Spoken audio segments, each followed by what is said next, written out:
ఓ madam, మనం వెళ్తుంది మారి గుడికా లేక మీ అత్తగా? చాలు ఇంకా ఆపేసి బాగుంది. ఏంటి నువ్వు? ఏంటే ఇద్దరు గుసగుసలాడుకుంటున్నారు? చూడు శాంతి, నీ మనవరాలు నన్ను రెచ్చగొడుతుంది. ఏయ్, అక్కే కదా రెచ్చగొడుతోంది, పర్వాలేదు. అక్కైతే కోడి రెక్కలా ఆడుస్తుందా? మొత్తానికి నా ఇద్దరు మనవరాళ్ళు ఈ రోజు ఎంత అందంగా ఉన్నారో చూడండి. నాదిష్టే తగులుతుందేమో. తు. శాంతి, నువ్వు అంతే గోర్జియస్ గా కనపడుతున్నావు. అయ్యో,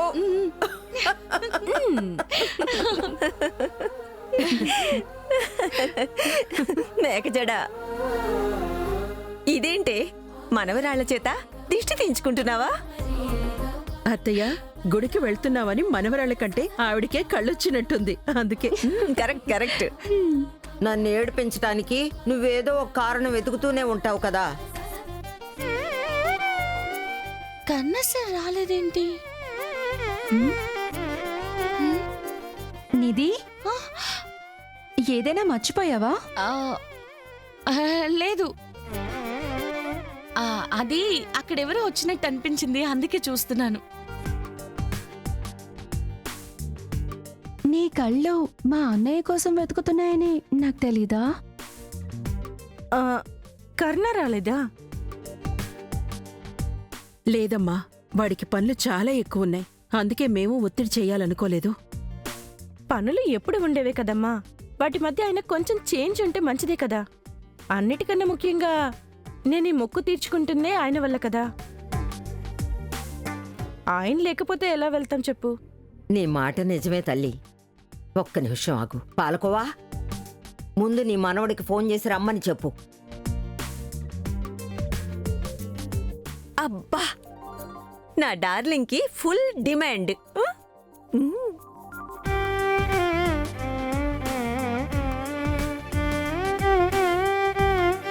ఆహా, కన్నా సార్ వస్తారంటే మానుగుడికి పెళ్లి కూతుర్లా రెడీ వెళ్తాను నేను. థ్యాంక్ యూ అక్క. నువ్వే వాడికి ఫోన్ చేసి రమ్మని చెప్పు. నా ఫోన్ ఇవ్వు.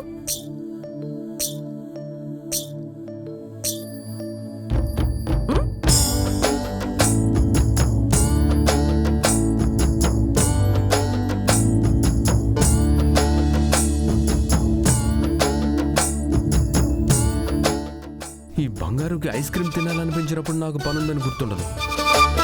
ఈ రోజు మాత్రం నేను రెడీగా నిలబడితే ఒక్క మాట కూడా అడగకుండా వెళ్ళిపోయింది. ఇంకోసారి ఐస్ క్రీమ్ తినాలని అడగని, అప్పుడు చెప్తాను.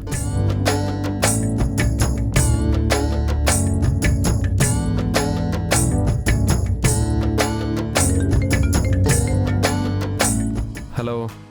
హలో కర్ణ, నేను నిత్య. బిజీనా? హలో హలో, సారీ, నేను చూడలేదు, చెప్పండి.